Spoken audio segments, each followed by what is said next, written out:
Good morning.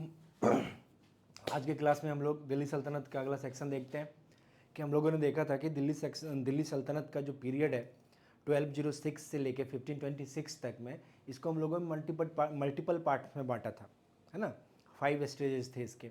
तो first stage that is Ghulam dynasty का stage, जिसमें आपने देखा कि कुतुबुद्दीन ऐबक, इल्तुतमिश एंड बलबन, ये तीनों की फैमिली कैसे कैसे रूल करती है, ये चला 1206 से 1290 तक। सेकेंड फेज में आता है खिलजी डायनेस्टी का पीरियड, कि 1290 से 1320 के बीच का जो पीरियड है दैट इज़ खिलजी पीरियड। फिर आएगा तुगलक का पीरियड, फिर आएगा फिर छोटा सा एक सैयद का पीरियड है, एंड फिर लोधी के बाद फिर 1526 में मुगल डायनेस्टी की एंट्री होती है।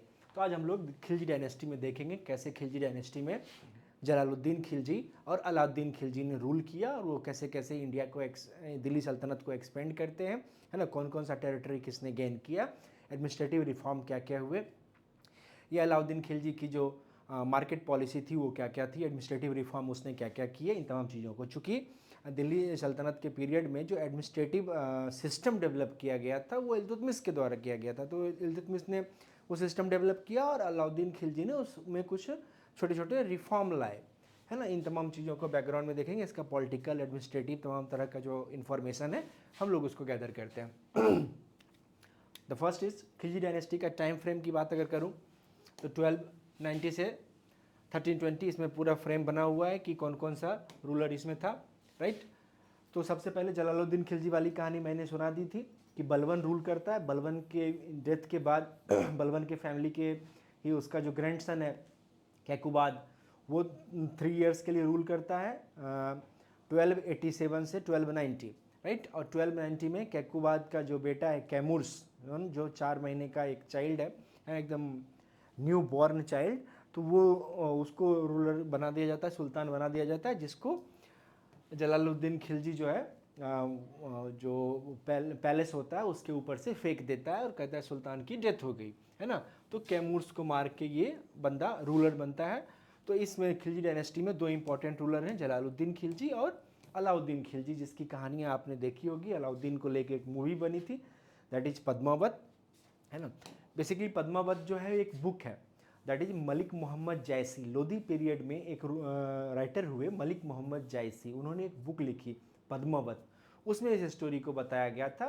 तो कंटेम्प्रोरी हिस्ट्री नहीं है और इसका रियल कहानी से कोई लेना देना नहीं है, ये एक एकदम हाइपोथेटिकल सोच है और एक ड्रामा लिखा गया है। तो उसी ड्रामा में पद्मावत, जिसमें मूवी बनी, रणबीर कपूर और दीपिका पादुकोण और शाहिद कपूर वगैरह थे, तो आपने उसे देखा होगा। तो मेडावल को समझने के लिए ऐसे भी इंडिया में बहुत कम मूवीज़ हैं, है ना। तो उसमें से एक मूवी ये भी बहुत अच्छी क्वालिटी की बनी है। तो आप कहानी को छोड़ दें, क्योंकि एंटरटेनमेंट के पॉइंट ऑफ व्यू से बनाया गया, हिस्टोरिकल बैकग्राउंड को आप देख सकते हैं कौन कहाँ पे रूल किया था, ठीक है। तो जलालुद्दीन खिलजी 1290 से 1296 जिसका मर्डर करवा देता है कौन, ऐसा हिस्ट्री में आरोप लगाया जाता है अलाउद्दीन पर। अलाउद्दीन डिनाई करता है, लेकिन ये सच ही होगा। 1296 में अलाउद्दीन खिलजी बनता है 1316 तक, है ना, अराउंड 20 ईयर्स रूल करता है। और अगर आप बात करो दिल्ली सल्तनत के पीरियड में तो कई नाम आएंगे। तो उसमें से कुतुबुद्दीन ऐबक, दिल्ली सल्तनत को एस्टेब्लिश करने वाला, इल्तुतमिश, दिल्ली सल्तनत का रियल एस्टेब्लिश करने वाला, रजिया द फर्स्ट लेडी जो सुल्तान बनती है, और Alauddin Khilji the most powerful ruler of Delhi सल्तनत पीरियड, है ना। इसके अलावा फिर तुगलक डायनेस्टी में जाएंगे तो फिरोज शाह तुगलक, मोहम्मद बिन तुगलक और फिरोज शाह तुगलक, ये 2 ठीक ठाक रूलर हैं, इस दोनों की कहानी पढ़नी होती है। और the last one Lodhi dynasty में इब्राहिम लोधी को जानना होता है, राइट, कि उसको रिप्लेस करके बाबर आ गया था। तो ये पूरा पीरियड है। अलाउद्दीन खिलजी की डेथ के बाद कुतुबुद्दीन मुबारक शाह खिलजी, जो अलाउद्दीन का ही सन है, 1316 से 1320 के बीच में बनता है। और उसके बाद अगला नेक्स्ट रूलर बनता है सुल्तान खुसरब शाह, है ना। तो वो रूल करता है थोड़े दिन के लिए, उसको रिप्लेस कर देता है तुगलक, गयासुद्दीन तुगलक इसको रिप्लेस करके अगला रूलर बन जाता है। तो फिर खिलजी डायनेस्टी में पहले कहानी देखते हैं। तो सबसे पहले जलालुद्दीन खिलजी का टाइम फ्रेम आपने देख लिया 1290 से 1296, है ना। लेकिन अब यही है कि आसान तो है नहीं। बलबन फैमिली में जब बलबन इतना पावरफुल रूलर था, पिछले क्लास में आपने देखा था, सुना था उसके बारे में, तो उसके कुछ फेथफुल लोग भी होंगे। तो बलबन का ही एक फैमिली मेम्बर है मलिक छज्जू, है ना। तो मलिक छज्जू ने रिवोल्ट कर दिया कि मैं किसी जलाल एक्चुअली जो है मेडाइवल पीरियड की मैं बात करूँ तो मेडाइवल पीरियड में जिस ट्राइब की आर्मी होगी तो उस आर्मी का जो आर्मी कमांडर होगा वो उसी ट्राइब का लीडर होगा। जैसे कि अगर मैं बात करूं खिलजी की, तो खिलजी एक ट्राइब है ना, एक एक जाति है जो मध्य एशियाई, मिडिल एशियाई है ना। तो इसको एक्वायर, इसको हायर किया था बलबन ने, और बलबन ने इसका पूरा सपोर्ट लिया अपने रूल को करने में, अपने डायनेस्टी को चलाने में। तो ये काफ़ी पावरफुल हुए during the Balban period, right. तो खिलजियों की बेसिकली कोई औकात थी नहीं, तो बलबन ने इसके सर पे हाथ रखा और इस पूरे ट्राइब के जितने भी आर्मी थी और उसके जितने भी आर्मी कमांडर्स थे उसको अपने कंट्रोल में लेके इन लोगों को अपने डायनेस्टी को चलाने में सपोर्ट लिया। तो इस कारण से ये बहुत पावरफुल पोजीशन पे आ गए थे। तो जलालुद्दीन खिलजी जो है वो हमेशा से इस गिल्ट में रहा और इस क्या कहते हैं उसको, एहसान में रहा कि मुझे बलबन ने ही बनाया है, नहीं तो मेरी कोई औकात नहीं थी, राइट। तो इसके कारण जब ये रूलर बनता है तो ये बिल्कुल उस जो थ्रोन है ना, उस थ्रोन पे नहीं बैठता है। उसका जो बलबन का जो कोर्ट था, उस कोर्ट में एक थ्रोन रखा हुआ है, उस पर नहीं बैठता, उसके नीचे बैठता है और बार बार ये कहता है कि हमारी कोई हैसियत और औकात नहीं थी, ये तो बलबन की कृपा हुई, महाराज की कृपा, सुल्तान की कृपा हुई कि हम लोग यहाँ तक पहुँच पाए, है ना। तो ये ज़्यादा दिन चलने वाला है नहीं, क्योंकि द रूल ऑफ पावर ये कहता है कि आपको पावर कैसे भी मिला हो, है ना, आप कितने भी गरीब बैकग्राउंड से आए हो, आपके साथ कितना भी जुल्म हुआ हो, लेकिन अगर आप कहीं के सिटी एसपी बनते हैं तो बिल्कुल behave like a born to king, right. अगर आप प्रधानमंत्री बनते हैं, जैसे मोदी जी को आप देख लो, या योगी आदित्यनाथ को देख लो, या हेमंत विश्व शर्मा को देख लो, कि ऐसा लग रहा है कि जैसे इसने ही इस पार्टी को यहाँ पे खड़ा किया है। सच्चाई ये है कि ये अलग अलग सिचुएशन से निकल के आए हैं, है ना। मोदी जी से पहले मैं उसमें आडवाणी के पीरियड में जब वहाँ पे थे तो वो आडवाणी पीएम बनने वाले थे, तो फिर मोदी जी आ गए, और अभी देखो बिल्कुल ऐसे बॉर्न टू किंग वाला बिहेवियर है। फिर योगी आदित्यनाथ के साथ भी है, हेमंत विश्व शर्मा के साथ भी है कि कांग्रेस से बीजेपी में आए, फिर सीएम चेहरा फेस बने, और आज देखो बॉर्न टू किंग। तो पावर के साथ ये सबसे बड़ी थ्योरी है कि अगर आपको पावर मिलती है, भले वो कैसे भी मिले, तो बॉर्न टू किंग। तो ये जलालुद्दीन ये नहीं कर पाता है, और एक छोटा सा रिवोल्ट देखने को मिलता है मलिक छज्जू के।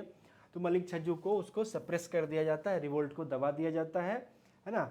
नेक्स्ट देखो, कोई भी अगर आप रूलर है, या कोई भी एडमिनिस्ट्रेटिव ऑफिसर्स हो, या कोई भी लीडर हो किसी ऑर्गेनाइजेशन के, तो जो आपकी छोटी छोटी गलतियां हैं ना, वो ज़्यादा दूर तक आपको परेशान करेंगी, और आपको हो सकता है कि आपकी डायनेस्टी या आपका एरिया या आपकी कंपनी डिस्ट्रॉय हो जाए, है ना। जैसे आप इसमें देखोगे कि इसका लिबरल होना, जलालुद्दीन खिलजी का लिबरल होना, और अपने फैमिली को के लिए ज़्यादा आंखें बंद कर लेना गलतियों को लेके, है ना। बलबन ने ये नहीं किया था। बलबन ने कहा कि जो सुल्तान है वो हर सिचुएशन में सुल्तान है, वो सो रहा है अपनी पत्नी के साथ भी है, तो पत्नी को भी ऐसा बिहेव करना चाहिए कि जैसे आप सुल्तान के साथ कर रहे हो, है ना। वो आपका सिर्फ हस्बैंड बन नहीं है, राइट।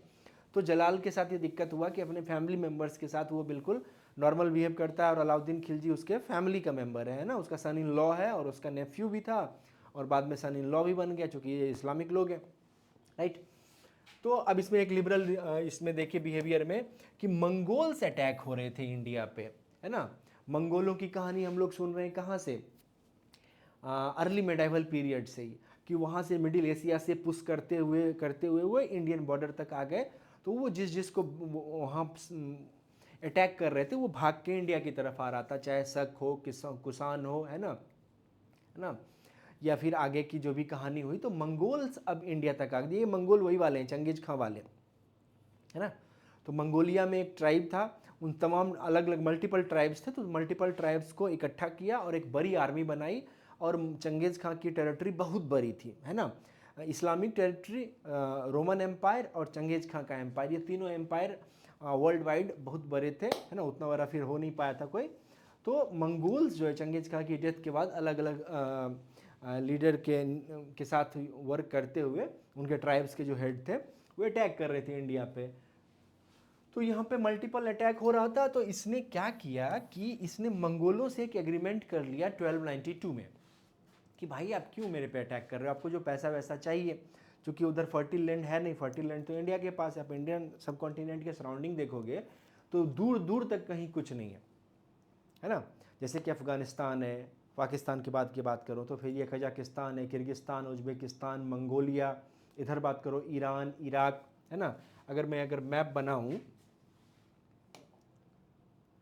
तो आप देखोगे कि ये इंडिया है, तो इंडिया के पास ये पाकिस्तान का एरिया है, ये ईरान का एरिया है, ये अफगानिस्तान का एरिया है, राइट। मतलब पाकिस्तान को इंक्लूड कर दो तो कजाकिस्तान, किर्गिस्तान, उज्बेकिस्तान, ताजिकिस्तान, है ना। और ये मंगोलिया, और ये पूरा वाला सेक्शन चाइना का सेक्शन आ जाता है।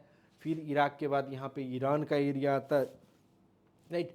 तो ये कंप्लीट ये डेजर्ट है ये सारा। अगर ऑयल नहीं मिला होता तो इन लोगों के साथ बहुत बड़ी समस्या रहती कि सर्वाइव कैसे करना है। तो इस समय में मंगोलों के साथ समस्या है कि सर्वाइव कैसे करना है, तो अटैक ही इनके पास एकमात्र ऑप्शन है। तो जलालुद्दीन खिलजी ने इसको ऑफर दिया कि चलो भाई तुम लोग अटैक क्यों कर दो, तुमको मैं दिल्ली में सेटल होने के लिए जगह दे देता हूँ। तो इसने दिल्ली में सेटल होने के लिए अब्दुल्ला खां के साथ एक एग्रीमेंट कर लिया, और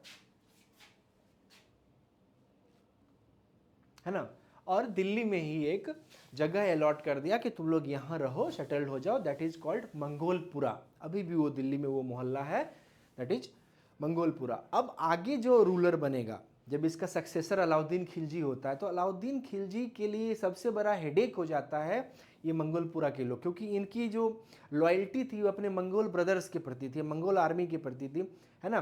तो इस कारण से ये इन्फॉर्मेशन लीक कर रहे थे कि सेना का मूवमेंट क्या, आर्मी का मूवमेंट क्या चल रहा है, अलाउद्दीन खिलजी क्या कर रहा है। तो इसके कारण अलाउद्दीन के पीरियड में, है ना, बहुत सारे अटैक हुए मंगोल्स के द्वारा, राइट। और अलाउद्दीन को इससे बहुत परेशानियां हुई थी, है ना। तो बर्नी, मैंने आपको बताया भी है कि बर्नी, है ना, यह इस समय दिल्ली सल्तनत के पीरियड में काफ़ी फेमस राइटर है। मल्टीपल किंग्स को इसने, मल्टीपल सुल्तान को इसने देखा था। तो इसने कहा कि अकॉर्डिंग टू बर्नी ये वीक रूलर था और इमोशनली अटैच था, है ना, किससे, बलबन की लेगेसी से, है ना। तो मैंने आपको बताया कि ये क्यों हो गया, क्योंकि अलाउद्दीन खिलजी, जो खिलजी क्लान था या खिलजी ट्राइब था, उसका कोई औकात ही नहीं थी। बलबन ने इसे पुश किया, इसे सपोर्ट दिया और ये इतना बड़ा बना। तो ये बलबन की लेगेसी के प्रति काफ़ी अटैच्ड था और वीक रूलर था, और मल्टीपल डिसीजंस जब लेने थे वो नहीं ले पाया, है ना। और इस कारण से समस्या पैदा हो गई। अब है कि जब समस्या होगी तो आपका रिप्लेसमेंट आ जाएगा, राइट। तो his nephew and son in law Alauddin Khilji, subedar of करा मानिकपुर, है ना। अलाउद्दीन खिलजी जो है करा मानिकपुर का एरिया जो यूपी में था, उसका ये गवर्नर था, है ना, सूबेदार था। इसने एक अपनी पर्सनल आर्मी बना रखी थी और इसने अटैक किया था कहाँ, मालवा पे। तो मालवा जो है मध्य प्रदेश का एरिया है, जो यूपी से लगा हुआ एरिया और मिड मध्य प्रदेश कह सकते हो आप। तो वहाँ अटैक किया और वहाँ पे लूटा उस एरिया को, और बहुत सारा जो है वो गोल्ड और पर्ल और करेंसी वो इकट्ठा किया, जमा किया वहाँ के लोगों से छीन के। अब नियम क्या कहता है, according to law, Islamic law और दिल्ली सल्तनत का लॉ, कि जब भी कोई गवर्नर या आर्मी कमांडर किसी नए एरिया, नई टेरिटरी पे अटैक करेगा, तो वहाँ से जो वो मनी लाएगा लूट करके, राइट, तो उसमें से 80% किंग का होगा, 20% उस आर्मी कमांडर और उसके आर्मी का होगा। ये होना चाहिए था। तो इस बैकग्राउंड में इसने एक अपनी आर्मी बना रखी थी, चूँकि नेफ्यू भी है और सन इन लॉ भी है, तो इसने मालवा पे अटैक किया था। Without Jalaluddin permission Alauddin looted Malwa in 1294, later Devagiri sending only message to sultan afterward, है ना। तो इसमें ये था कि मालवा पर जब इसने अटैक किया और वहाँ लूटा, तो सुल्तान ने मैसेज भिजवाया कि तुम 80-20 वाला, दैट इज कॉल्ड खम्स, है ना, जो लूटा जाता है, तो खम्स का जो पैसा है वो 80% किंग को आप आके दे दो। तो इसने कहा कि हाँ हाँ मैं दे दूंगा, आप परेशान मत हो। जलालुद्दीन के बारे में कहा गया क्या कि लिबरल मुस्लिम है और वीक रूलर है ना।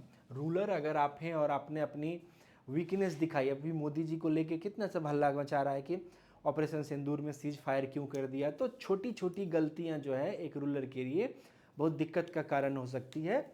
तो इसमें आपको हिस्ट्री में लिखा जाएगा वीक रूलर। जवाहरलाल नेहरू ने छोटी छोटी गलतियां की, है ना। हर रूलर करता है अपने पीरियड में कुछ सही कुछ गलत, तो आज उनकी आलोचना होती है। या इंदिरा गांधी के पीरियड में कुछ ऊपर नीचे हो गया, तो हर पीरियड में, या मनमोहन सिंह के टाइम में इतना जो है करप्शन का वो था। तो ये जलालुद्दीन खिलजी के बारे में कहा गया, liberal Muslim but weak ruler था। इसके बाद में एक मेजर गलती क्या हुई कि एक सूफी थे सिद्धी मौला, है ना। तो बाबा फरीदी के वो थे, शिष्य थे।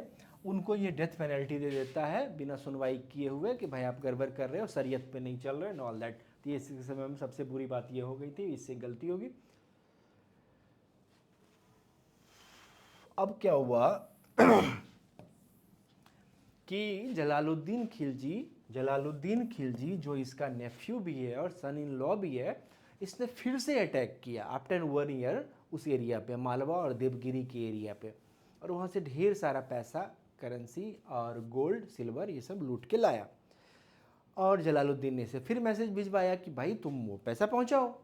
इसने कहा अरे सर आप क्यों परेशान हो रहे हो, आप परेशान क्यों होते हो, आपके लिए मैं यहाँ पे एक ऑर्गेनाइज कराया हूँ परेड, मिलिट्री परेड ऑर्गेनाइज कराया हूँ, और सारा पैसा जो है वो आपके सामने वहीं पे प्रेजेंट करूँगा, आप वहाँ पे आ जाओ।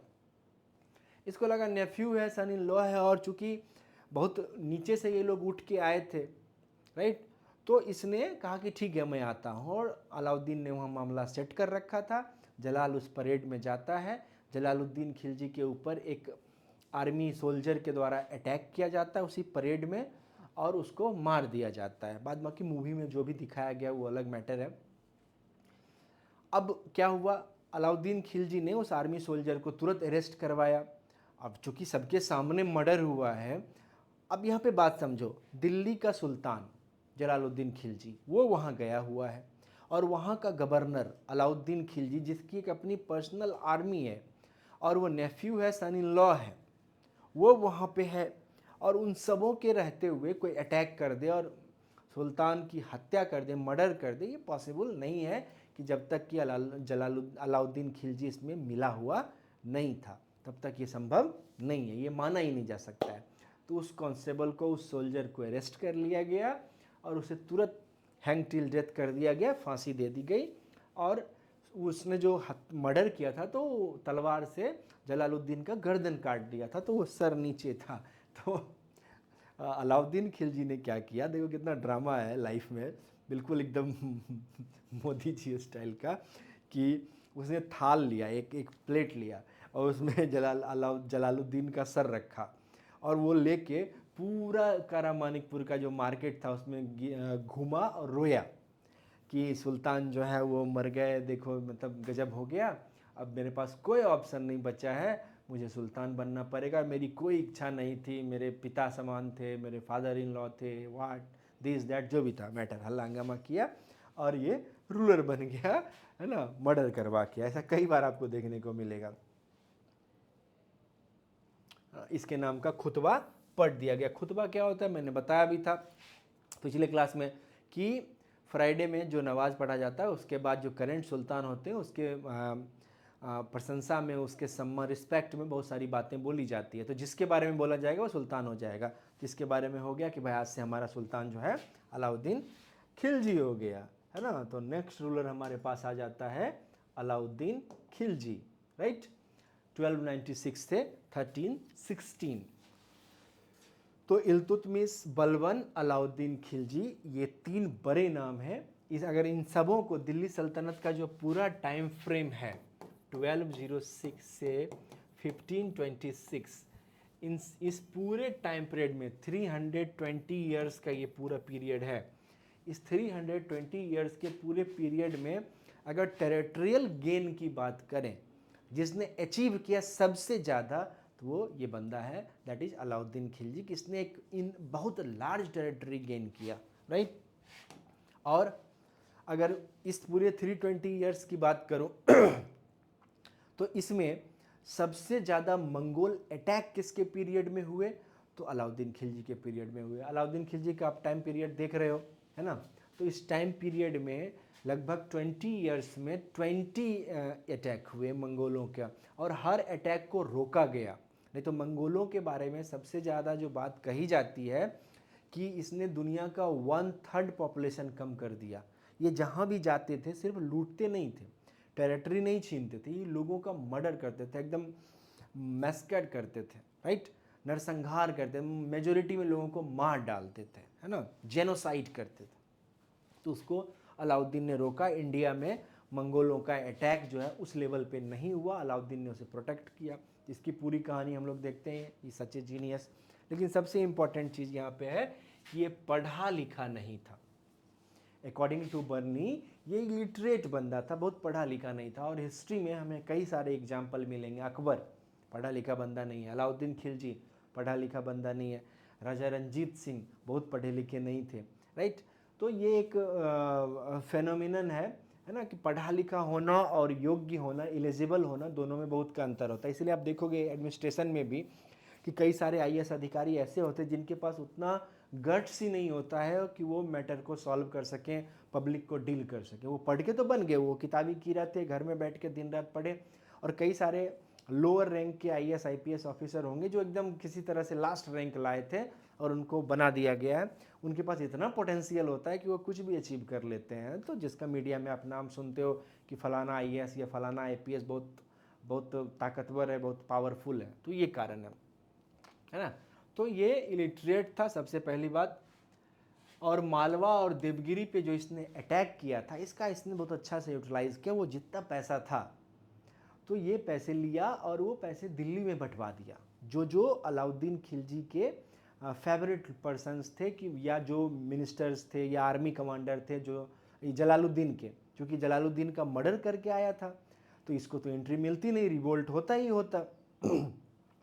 तो इसने सब में बटा दिया। तो कहते हैं कि अलाउद्दीन खिलजी जब करामानिकपुर से चला दिल्ली के लिए, तो दिल्ली में जब इन किया तो जिस रास्ते से गुजरा, तो उस रास्ते में जितने भी घर थे सबों के ऊपर, ये जो रास्ते के ऊपर है ना, ये कॉइन्स लुटाता गया, चांद सिल्वर कॉइन्स, गोल्ड कॉइन्स, है ना।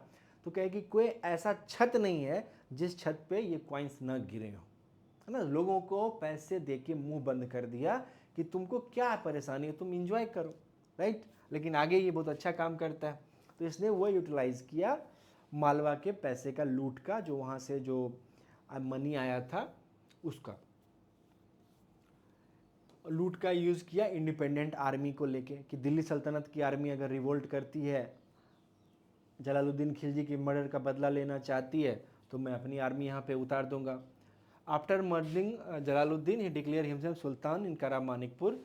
तो अभी ऐसी बात है कि आपको चैलेंज तो मिलेगा ही मिलेगा, क्योंकि उसकी और भी तो लोग चाहने वाले होंगे, राइट। तो इसके खिलाफ एक कंस्पिरेसी इमर्ज हो गई, जो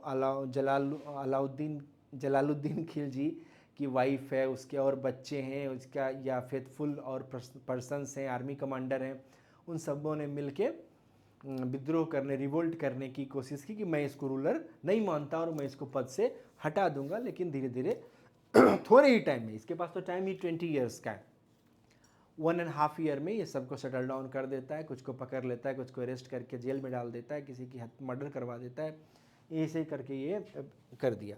अब ये पड़ गया पीछे किसके, इसने इन्वेस्टिगेट किया कि इंटरनल जो अनरेस्ट है उसके पीछे का लॉजिक क्या है, ये जो मिनिस्टर्स हैं ये कैसे रिवोल्ट तक, ये आर्मी कमांडर्स जो हैं ये रिवोल्ट कैसे कर पाते थे। इसने कुछ इंक्वायरी करवाई तो इसे पता चला कि ये जो आमिर है, यानी कि जो नोबेल ग्रुप है, ये या ऑफिसर्स ग्रुप है, इसके पास पैसे बहुत हैं, ये हैवी टैक्सेशन से इसके पास पैसे बहुत आते हैं। उसके अलावा क्या है कि आर्मी का इन अप्रोप्रिएट मैरिटल टाइज, ये एक दूसरे से वैवाहिक संबंध बना लेते हैं, कि इसका बेटा जो फिनेंस मिनिस्टर है उसका जो सन है वो डिफेंस मिनिस्टर के डॉटर से मैरिज कर लेता है, तो फिनेंस और डिफेंस दोनों एक हो गए, है ना। तो जो बड़े बड़े ऑफिसर्स थे वो मैरिटल टाइज बना लेते हैं एक दूसरे के साथ और एक बड़ा सा ग्रुप बन जाता है। इससे इनको ये पावर मिलती है कि हम किंग के खिलाफ, सुल्तान के अगेंस्ट भी जा सकते हैं, राइट। उसके बाद क्या है, ये जो पब्लिकली ड्रिंक करते हैं, है ना, पब्लिकली ड्रिंक करके एक ग्रुप जो पीपुल है उस रात डिसाइड करता है कि सुल्तान को, इस किंग को रिप्लेस कर देना है, हटा देना है। तो ये पब्लिकली ड्रिंकिंग जो है ये भी एक बड़ी प्रॉब्लम है। उसके अलावा और क्या, generally lack of intelligence and awareness among officials, कि जो हमारा इंटेलिजेंस है उसे पता ही नहीं होता है कि ऑफिसर्स या मिनिस्टर्स आपस में क्या डिस्कस करते हैं, राइट। तो इन चीज़ों को पता करके इसने क्या किया, सबसे पहले कि इसको सॉल्व करना है। क्या सॉल्व करना है, कि सबका पावर छीन लिया। जितने भी बड़े बड़े मिनिस्टर्स थे, ऑफिसर्स थे, सबकी प्रॉपर्टी, पहले तो 1 साल में रिवोल्ट को दबा दिया, सप्रेस किया, उसके बाद ये लग गया इस काम में, तो सबकी प्रॉपर्टी सीज कर लिया, सबका, जितना भी ऑफिसर्स है, कि कोई भी नहीं, आपको सैलरी दे रहे हैं, आपको बस उतना ही मिलेगा, रेस्ट आपने जो कमा रखा है वो आपका नहीं हुआ, वो आपको सीज कर लिया जाता है, गवर्नमेंट का हुआ। जैसे अभी योगी आदित्यनाथ कर रहे हैं कि मान लो कि आप अपराध से पैसा कमाते हो, क्राइम से पैसा कमाए और 10, 20, 50 करोड़ का प्रॉपर्टी बना लिए, तो गवर्नमेंट आपकी प्रॉपर्टी सीज कर लेगी। अब कह रहा है कि स्टॉप लैंड ग्रांट्स इन खालसा एरिया। खालसा एरिया मैंने आपको बताया था पिछले क्लास में कि ये टेरिटरी है, तो ये वाला एरिया जो है इक्ता दिया जाएगा। इक्ता क्या होता है पिछले क्लास में देख लेना, मैंने बताया भी था। इक्ता क्या, कि नया जो एरिया गेन किया जाएगा वो एरिया सैलरी के रूप में अलग अलग ग्रुप ऑफ लोगों को, अलग अलग ऑफिसर्स को दे दिया जाएगा, कि यहाँ से जो रेवेन्यू आएगा आप इसको ले लो और आर्मी मेंटेन करो, एक लोकल आर्मी, एक सेंटर के लिए आर्मी। लेकिन किंग जहाँ रहेगा, यानी दिल्ली और उसके सराउंडिंग का एरिया, इसको कहा जाता है खालसा एरिया, है ना। इसमें किसी को कुछ नहीं मिलेगा, यहाँ से जो रेवेन्यू आएगी वो किंग के पास रहेगी, राइट। तो इसको कहते हैं खालसा एरिया। तो कह रहा है कि खालसा एरिया में किसी को लैंड ग्रांट नहीं दिया जाएगा, ये बंद किया। और क्या लोकल, और क्या क्या किया, और ये भी जान लीजिए। हाँ, तो इसने सबसे पहले ये कहा कि जितने भी ऑफिसर्स हैं जो मैरिटल टाइज कर रहे हैं, तो उसको बैन कर दिया कि अगर कोई बड़ा आदमी अपने बेटे की शादी किसी बड़े आदमी की बेटी से करना चाह रहा है, तो उसको किंग से परमिशन लेना पड़ेगा, सुल्तान से परमिशन लेना पड़ेगा। उस परमिशन लेटर के बाद फिर, अच्छा, परमिशन देने में हम सोचेंगे, ये कंपलसरी नहीं है कि आप लिख के दोगे मैं दे दूंगा, हम सोचेंगे कि आपको ये करना चाहिए और इससे हमको कोई नुकसान नहीं है, तब मिलेगा, राइट। या तो फिर आपको अपना पोस्ट छोड़ना पड़ेगा, तभी ये पॉसिबल है, नहीं तो नहीं है पॉसिबल है। उसके बाद पब्लिकली ड्रिंकिंग को बैन कर दिया, कि कोई भी ऑफिसर या मिनिस्टर ग्रुपिंग करके पब्लिकली ड्रिंक नहीं कर सकता है। आपको दारू पीना है, कोई दिक्कत नहीं है, अल्कोहल कंज्यूम करना है, कोई दिक्कत नहीं, इंडिविजुअली कीजिए घर में बैठ के। ऐसा नहीं हो सकता है कि 10 आर्मी कमांडर तुम बुला लिए, फिनेंस मिनिस्टर हम बुला लेते हैं, है ना, डिफेंस मिनिस्टर हम बुला लिए, और सब बैठ गए और सब ने बैठ के दम भर पिया और रात में डिसीजन लिया कि कल सुल्तान के खिलाफ रिवोल्ट कर देना है। ये नहीं होगा, है ना, बैन करो इसको। तो ये आप नहीं कर सकते हो। सारी की प्रॉपर्टी सीज कर ली गई, मैरिटल टाइज जो बना रहे थे उसके लिए परमिशन लगेगा, पब्लिकली ड्रिंक करना नहीं। अच्छा, नहीं करोगे मतलब ये मॉडर्न टाइम नहीं है कि आप पे कोर्ट में केस चलेगा और सुनवाई हो। सुल्तान सबसे बड़ा चीफ जज है ना, तो सीधे आपको मिलेगा हैंग टिल डेथ वाली कहानी, कि इनका सर कलम कर दो, 2 मिनट में आपका एकदम ख़त्म कहानी, राइट। इसके अलावा और क्या, एबॉलिश द प्रिविलेज ऑफ खुद चौधरी एंड मुकद्दम। ये कौन है, ये लोकल एरियाज़ के जो मुखिया हैं गाँवों के, जो रेवेन्यू कलेक्ट करने में सपोर्ट करते हैं और लॉ एंड ऑर्डर को मेंटेन करते हैं। तो ये भी बहुत पावरफुल लोग हैं ये लोकल एरिया में, राइट। तो ये सपोर्ट करते हैं जिस ऑफिसर को, ये सारे जो, अगर मान लो कि कोई एक ऑफिसर है जिसको एकता मिला और वहाँ का जो गाँव का मुखिया है वो उसके फेवर में रहे, तो उसको तो लग सकता है नहीं कि हम सुल्तान के खिलाफ चले जाएंगे, सारे जो मुखिया है ना, वो मेरे सपोर्ट में। तो इसका प्रिविलेज भी इसने छीन लिया कि नहीं नहीं, तुम लोग बहुत बड़ा तोप चीज़ नहीं हो, हटो यहाँ से, भागो। He ban public drinking. Matrimonial alliances को इसने कर दिया कि हमसे परमिशन के बिना ये नहीं होगा, है ना।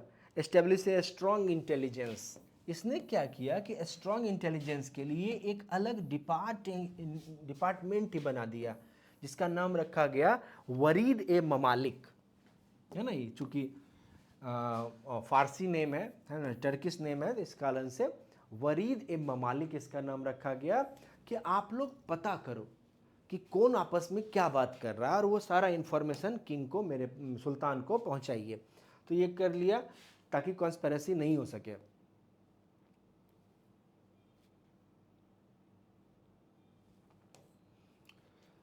अभी मैंने आपको बताया क्या कि सारे प्रॉपर्टीज सीज कर लिए गए, जितने भी बड़े बड़े ऑफिसर्स थे। तो इसमें इसने इंश्योर किया कि किसी के पास इतना पैसा ना हो कि वो रिवोल्ट कर दे, और किसी के पास इतना भी कम पैसा ना हो कि वो जी ना पाए, है ना। आपको इतना मिलेगा कि आप जिंदा रहें, काम कर सके, है ना। Ensure to one suffer due to lack of money, printed unhedged accumulation of wealth.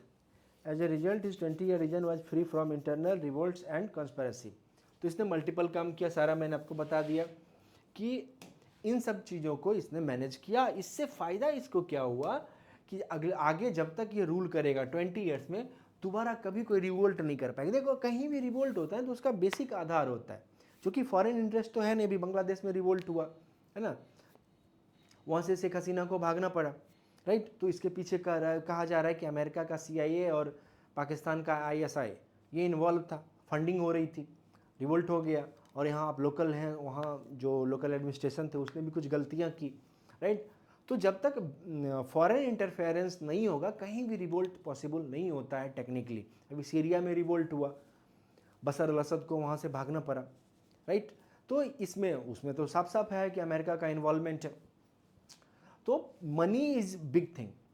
पैसे होंगे ज़्यादा तो आपका दिमाग खराब होगा, पैसे ही नहीं होंगे उतना ही होगा जितना से आप जी सकते हो, तो आपका दिमाग खराब नहीं होगा।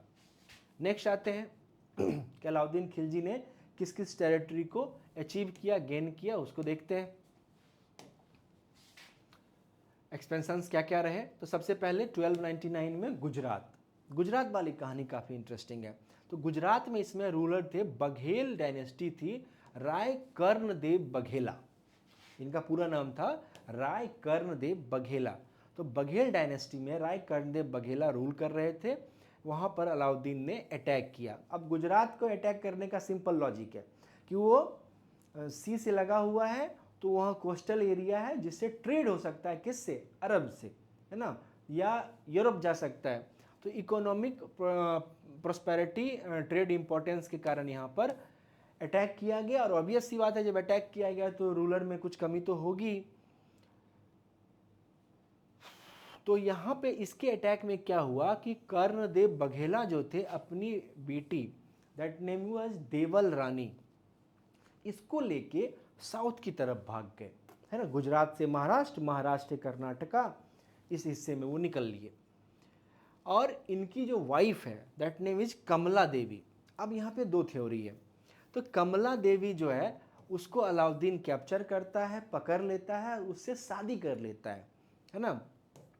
और शादी ही नहीं करता है, उसे मल्लिकाए जहां बना देता है। मल्लिकाए जहां का मतलब होता है कि अलाउद्दीन की जितनी भी वाइफ होंगी, है ना, उसमें से सबसे चीफ जो है वो ये मानी जाएंगी। तो दैट इज कमला देवी। तो आगे अलाउद्दीन ने जो साउथ पर अटैक किया था, तो कहा जाता है कि कमला देवी ने प्रेशर डाला था अलाउद्दीन पे कि मेरी बेटी वापस ला के दो, दैट इज देवल रानी। तो राय कर्णदेव बघेला अलाउद्दीन के अटैक से घबरा गए, या बैटल हुआ होगा, उसके बाद वो साउथ की तरफ चले गए, अपनी बेटी को लेके पत्नी को छोड़ दिया, और पत्नी ने अलाउद्दीन से मैरिज कर लिया।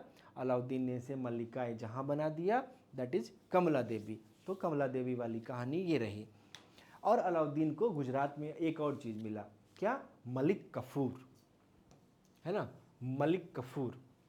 Malik Kafur is a transgender, है ना। ये आर्मी मतलब सोल्जर था। बाद में अलाउद्दीन ने इसे आर्मी कमांडर भी बना दिया, है ना, मिलिट्री लीडर बना दिया। और इसके लीडरशिप में ही एक पूरा का पूरा आर्मी जो है वो साउथ की तरफ गया था। तो ये अलाउद्दीन को मिला था कहाँ पे, गुजरात के कैंपेन में ही। अलग अलग इसमें थ्योरी है कि ये मिला कैसे था। तो कुछ लोगों का कहना है कि अलाउद्दीन ने इसे जो स्लेव मार्केट होता है वहाँ से खरीदा था, कुछ लोगों का कहना है कि अलाउद्दीन को गिफ्ट में वहाँ के किसी बंदे ने इसे दिया था, लेकिन जो भी है मलिक कफूर बाद में काफ़ी नाम कमाता है, काफ़ी फेम होता है इसका, है ना, क्योंकि ये साउथ में कन्याकुमारी तक जाता है। नेक्स्ट है कन्क्वेस्ट ऑफ रणथंभौर। अब प्रॉब्लम क्या है कि अगर आप इंडिया के मैप को देखो, है ना, तो ये रहा आपका गुजरात का एरिया, राइट। गुजरात से सटा हुआ एरिया है राजस्थान का, ये एरिया रहा आपका दिल्ली का, फिर ये वाला सेक्शन रहा मध्य प्रदेश का, ये वाला सेक्शन रहा महाराष्ट्र, राइट। अब प्रॉब्लम है कि आपने गुजरात तो जीत लिया, लेकिन दिल्ली से मध्य प्रदेश के रास्ते गुजरात जाने में बहुत टाइम लग जाएगा। लेकिन अगर आप डायरेक्ट गुजरात जाना चाहते हो तो एक रास्ता है राजस्थान से होके, लेकिन यहाँ पे राजस्थान पे ढेर सारे छोटे छोटे रूलर्स हैं, राइट। तो इनको कंट्रोल करना पड़ेगा, इन पे कब्जा करना पड़ेगा, जिसके कारण ये जरूरी हो जाता है। तो रणथंभौर का जो एरिया है इस पे 1301 में, क्योंकि देखो आप 1299 में गुजरात कंट्रोल किया जाता है, और उसके बाद चूंकि राजस्थान पहले कंट्रोल करना और गुजरात बाद में करना इकोनॉमिकली बेनिफिशियरी नहीं था, कारण कि राजस्थान से रेवेन्यू क्या, लैंड रेवेन्यू आना, एग्रीकल्चर ओरिएंटेड पूरा का पूरा सोसाइटी है, और एग्रीकल्चर राजस्थान में कोई खास हो नहीं रहा है ना। तो इसका पर्पस ही सिर्फ ये था कि हमें गुजरात जाने के लिए क्लियर चाहिए, है ना, वो मेरा टेरिटरी होना चाहिए। तो हमीर देव यहाँ पे रूल कर रहे थे, चौहान डायनेस्टी के। और यहाँ पे कहा गया कि अलाउद्दीन 8 महीने तक, देखो पद्मावत जो मूवी, पद्मावती मूवी बनाई गई, उसमें इस दोनों थ्योरी को मिला दिया गया, रणथंभौर और चित्तौर वाली थ्योरी को मिक्स कर दिया गया है ना। एक्चुअली में रणथंभौर को जीतने में अलाउद्दीन 8 मंथ तक उसकी आर्मी रणथंभौर फोर्ट को घेर के बैठी रही, अटैक होता रहा, लेकिन फोर्ट को कंट्रोल नहीं किया जा सका। बाद में अलाउद्दीन ने इसे काफ़ी मेहनत मशक्क़त के बाद 8 मंथ, आप समझ सकते हो कि जनवरी में बैठा अलाउद्दीन अटैक करने को, आर्मी लेके घेर के उसको, और अगस्त आ चुका है और आप फोर्ट नहीं जीत पा रहे हो। तो क्या शानदार होगा रणथंभौर का वो फोर्ट, जिसमें अलाउद्दीन को 8 मंथ तक रोक के रखा। अलाउद्दीन का जो कमांडर है नुसरत खान वाज किल्ड, है ना। इस फोर्ट को जीतने में अलाउद्दीन का कमांडर नुसरत खान को मार डाला गया। अब आके जाके अलाउद्दीन खुद लीड करेगा, जो आपने मूवी में देखा होगा, नहीं देखा तो जरूर देख लेना। चूंकि ये दोनों मिक्स कर दिया गया है, अटैक करने को अलाउद्दीन लीड करता है। ऐसा कई बार होगा, अकबर के टाइम में भी ये होगा, जब अकबर को चित्तौड़ जीतना होगा तो फिर से यही परेशानी आएगी, है ना। तो ये रणथंभौर, चित्तौड़, ये पूरा जो राजस्थान का एरिया है ना, जो साउथर्न राजस्थान है, उसको कंट्रोल करना बड़ा मुश्किल होता था। तो अलाउद्दीन ने बहुत इनोवेटिव टैक्टिक्स का यूज किया, है ना। उसने जो भी अपने तरह के मिसाइल बनाए थे, या बालू की दीवार बनाना, या छोटा छोटा और भी जो टेक्नोलॉजिकल उसमें था, ये गुलेल बनाना, अलाउद्दीन बड़े बड़े गुलेल बनवाए थे पत्थर फेंकने के लिए, बड़ा वाला गुलेल। तो ये सारा यूज करके अंतिम में अलाउद्दीन ने रणथंभौर को जीता। 2 मिनिस्टर रनमल और रतनमल, रणथंभौर के जो किंग हैं हमीर देव, उसके 2 मिनिस्टर्स को अलाउद्दीन ने मिला लिया कि भाई तुम दोनों को इतना सोना देंगे कि पूरा ज़िंदगी सोने से नहाओगे और सोने में खाओगे, या पैसा देंगे, व्हाटएवर जो भी है। इसने अपना साइड बदल लिया और अलाउद्दीन ने इस एरिया को कैप्चर किया। तो दैट इज़ द रणथंभौर का एरिया 1301 में। नेक्स्ट है चित्तौड़। ये रानी पद्मावती जो है वो चित्तौड़ की ही थी, है ना। तो चित्तौड़ वाला क्या थ्योरी है, तो इस समय रतन सिंह यहाँ के रूलर थे। ये वही चित्तौड़ है जिसमें महाराणा प्रताप आएंगे, ये वही चित्तौड़ है जिसमें राणा सांगा आएंगे, राइट। तो 1303 में चित्तौड़ पे अटैक किया इसने, गुजरात पे अटैक कर लिया था। अब राजपूताना में रणथंभौर और चित्तौड़ को जीतना बहुत ज़रूरी था, क्योंकि ये दोनों सबसे बड़े एरिया थे। यहाँ पे हिस्टोरियन के.एस. लाल जो है वो कहते हैं पद्मावती फैक्टर नहीं था, क्योंकि पद्मावत मैंने अभी आपको बताया था कि पद्मावत जो है लोधी पीरियड में उसको मेंशनिंग किया गया। तो ऐसा कोई भी किंग इतना बेवकूफ़ नहीं होता है कि इन सब बातों के लिए कहीं पे अटैक कर दे और मेजोरिटी में अपना इकोनॉमी और आर्मी को लॉस करे, और ऐसा कुछ था भी नहीं। हाँ, ये ज़रूर है कि अलाउद्दीन खिलजी में के अटैक के समय चित्तौड़ में जौहर हुआ था, है ना। तो जौहर क्या होता है, ये मैंने आपको अर्ली मेडाइवल में बताया था कि जब कोई किंग किसी किंग पे अटैक करता है और हार जाता है, तो हारने वाले किंग का जो फैमिली है वो एक कंबाइंड आग जलाती है बड़ा सा, राइट। और फैमिली की जितनी भी फीमेल्स हैं, 8 साल की बच्ची से लेके 80 साल की औरत तक, सब उसमें कूद के अपनी जान दे देती है। तो ये हुआ था कहाँ, चित्तौड़ में, जहाँ रानी पद्मावती जो कि राजा रावल रतन सिंह की वाइफ थी, तो उन्होंने बहुत सारी औरतों के, कई हजार औरतें होती, जितनी भी दासी, बहन, कजन्स, जो भी रॉयल फैमिली से रिलेटेड फीमेल होगी, वो सब जाके वो आत्मदाह कर लेगी, अपने आप को जला के मार देगी, जो उस मूवी में आपने देखा था, राइट। तो ये चित्तौड़ में जौहर हुआ था, बहुत भयानक। इस कारण से जो रानी पद्मावती हैं, उन्हें आज गॉडेस का दर्जा मिला हुआ है। राजस्थान के एरिया में उनका टेम्पल बना हुआ है, लोग दर्शन करने को जाते हैं, प्रणाम करने को जाते हैं। ये हुआ जरूर था, लेकिन इसमें और कोई कहानी नहीं थी। अलाउद्दीन ने अटैक किया, चूँकि बड़ी आर्मी है, अलाउद्दीन के पास बड़ा टेरिटरी है, इनके पास टेरिटरी कम था, फाइट किया लेकिन हार गए। और अलाउद्दीन ने चित्तौड़ को 1303 में जीत लिया। फिर से एक बार क्यों जीता, क्योंकि चित्तौड़ और रणथंभौर ये दोनों प्रेस्टिजियस एरिया हैं और गुजरात जाने के रास्ते में आते हैं, तो इनको जितना जरूरी था। और इसका नाम बदलकर खिजराबाद कर दिया गया और खिज्र खां को यहाँ का एडमिनिस्ट्रेटर बना दिया गया। तो कुल इतनी ही कहानी चित्तौड़ के रिगार्डिंग थी। अब इसमें जो भी आपको मसाला डालना हो वो आप डाल के मूवी बना सकते हैं। ये मूवी बन गया। इसके अलावा क्या है, मालवा पे अलाउद्दीन ने अपने गवर्नर रहने के टाइम पे अटैक किया ही था, तो 1305 में उसने मालवा को जीत लिया। इसके बाद सवाना का एरिया, राजस्थान का छोटा सा किंगडम था, 1308 में जीत लिया। अब यहाँ पे ये जालौर वाला कांड हो गया, है ना, मिड राजस्थान में जालौर आता है। तो यहाँ क्या हुआ कि यहाँ के रूलर जो थे, इसने अलाउद्दीन को धमका दिया।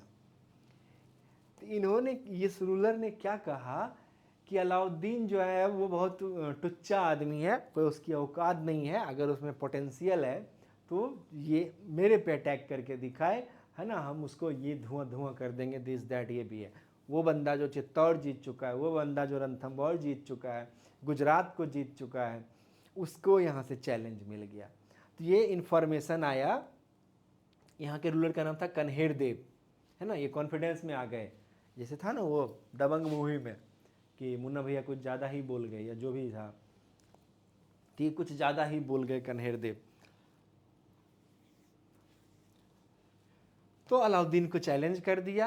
अब यहाँ क्या हुआ, अलाउद्दीन के कोर्ट में किंग है और अलाउद्दीन जैसा पागल किंग है। तो अलाउद्दीन ने क्या किया, उस समय कहते हैं कि अलाउद्दीन ड्रिंक कर रहा था, दारू पी रहा होगा शाम के समय में। एक छोटा मोटा कोई विधायक होता है, एमएलए होता है या एमपी होता है, तो उसका दिमाग खराब हो चुका होता है। एक किसी अपने स्टेट के सीएम है तो आपको लगता है कि आप भगवान ही हो गए, है ना। या कोई कैबिनेट मिनिस्टर हैं तो लगता है कि दुनिया तो मेरे दम से ही चलती है, राइट। और पीएम तो क्या ही बात है, आप भारत जैसे देश के पीएम हैं, है ना। तो अलाउद्दीन है, मोनार्की पीरियड है, ये तो अंतिम सच है। तो वो ड्रिंक कर रहा था, तो ड्रिंक करने के दौरान जो उसको अल्कोहल या शराब दे रही थी, एक दासी थी, राइट। तो अलाउद्दीन ने उसको बुलाया, इधर आओ। और इसको ये इन्फॉर्मेशन उस समय कोई पढ़ के सुना रहा था, या इन्फॉर्मेशन स्पाई के द्वारा दिया जा रहा था। बोला क्या नाम है, तो उसने कहा मेरा नाम है गुलविहस्त। बोला हमारे आर्मी को लीड करेगी गुलविहस्त। सब देखने लगे कि पागल हो गया है क्या। तो अलाउद्दीन ने एक छोटी सी आर्मी भेजी जिसको लीड कर रही थी कौन, गुलविहस्त, राइट। अच्छा ये भी ऑप्शन है, ध्यान नहीं दिए थे हम। तो गुलविहस्त इसको लीड कर रही थी और गुलविहस्त ने की लीडरशिप में आर्मी ने अटैक किया। ऑब्वियस सी बात है, जालौर का क्या ही पोटेंशियल था, छोटा सा स्टेट था, अलाउद्दीन ने बहुत इजीली उसे कंक्योर कर लिया, जीत लिया। अब अलाउद्दीन को थोड़ा सा मैटर समझते हैं। क्या देखिए, कि ये इंडिया है, मान लो ज्योग्राफिकल मैप है, राइट, ये गंगा यमुना ये, तो यहाँ पे दिल्ली है। ये टेरिटरी जो है वो अलग अलग, ये वाला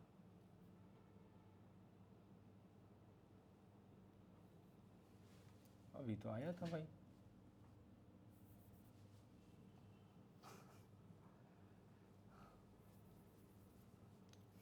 फिर से बनाना पड़ेगा, रुको।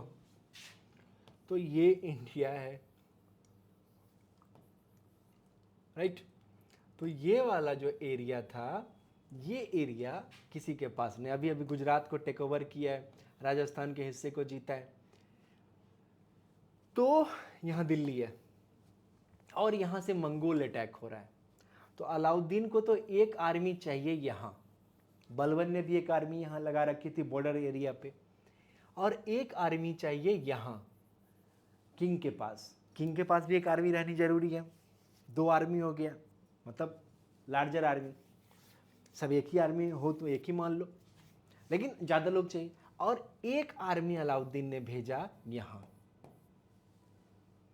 अब अलाउद्दीन के पीरियड के सबसे बड़े प्रॉब्लम्स यही है कि अगर इससे पहले के जितने भी रूलर थे उसको सिर्फ एक यहाँ और एक यहाँ मेंटेन करना पड़ रहा है। अलाउद्दीन ने एक थर्ड आर्मी बनाई जो साउथ की तरफ जाएगा। तो अलाउद्दीन का रेवेन्यू ज़्यादा, सैलरी में पैसे ज़्यादा खर्च हो रहे हैं, राइट। तो उसको एक परेशानी भी है, राइट। तो इस कारण से ये तीन आर्मी की कहानी जो है ये याद रखना, ये आगे काम आएगा।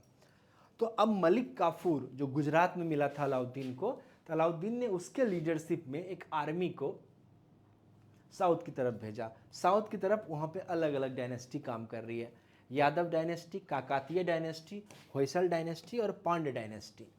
सबके बारे में डिटेल यहाँ लिखा हुआ है कि यादव डायनेस्टी कहाँ था, महाराष्ट्र में और बीदर के एरिया, बरार के एरिया में,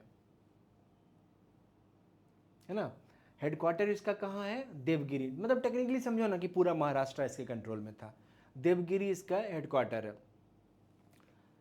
चालुक्य डायनेस्टी के पीरियड में इसका हुआ था, जब वो डिक्लाइन किए तो राय रामचंद्र देव इसके रूलर है, राइट। ये वाला हो गया। अब आते हैं आंध्र प्रदेश, तेलंगाना इंक्लूडेड है इसमें, आंध्र प्रदेश और उड़ीसा का एरिया। तो यहाँ पे आ गया काकातीय डायनेस्टी, हेडक्वार्टर क्या है, वारंगल है। रूलर कौन है, तो प्रताप रुद्र नाम है इसका, राइट। चालुक्य के पीरियड के बाद इसका इमरजेंस होता है। नेक्स्ट है होयसल डायनेस्टी, महाराष्ट्र हो गया, आंध्र प्रदेश और उड़ीसा हो गया, कर्नाटका का एरिया। इसका हेडक्वार्टर कहाँ है, तो द्वार समुद्र, और इसके रूलर का नाम है बीरबल्लाल, है ना, बीरबल्लाल थर्ड, है ना। चोला डायनेस्टी के डिक्लाइन पे इसका इमरजेंस हुआ। और सबसे साउथ में चलते हैं, तमिलनाडु के एरिया में, तमिलनाडु और केरला, यहाँ पे पांड्या डायनेस्टी है, हेडक्वार्टर इसका मदुरई है, और कुलशेखर पांड्या यहाँ का रूलर है, जिसकी डेथ होती है। उसके दो बेटे होते हैं, है ना, वीर पांड्या और एक और का कुछ नाम था। तो उस दोनों में स्ट्रगल चल रहा है कि किंग कौन बनेगा। तो ये चार डायनेस्टीज हैं। इसको टेक ओवर करने के लिए अलाउद्दीन ने मलिक काफूर को एक आर्मी देकर साउथ भेजा।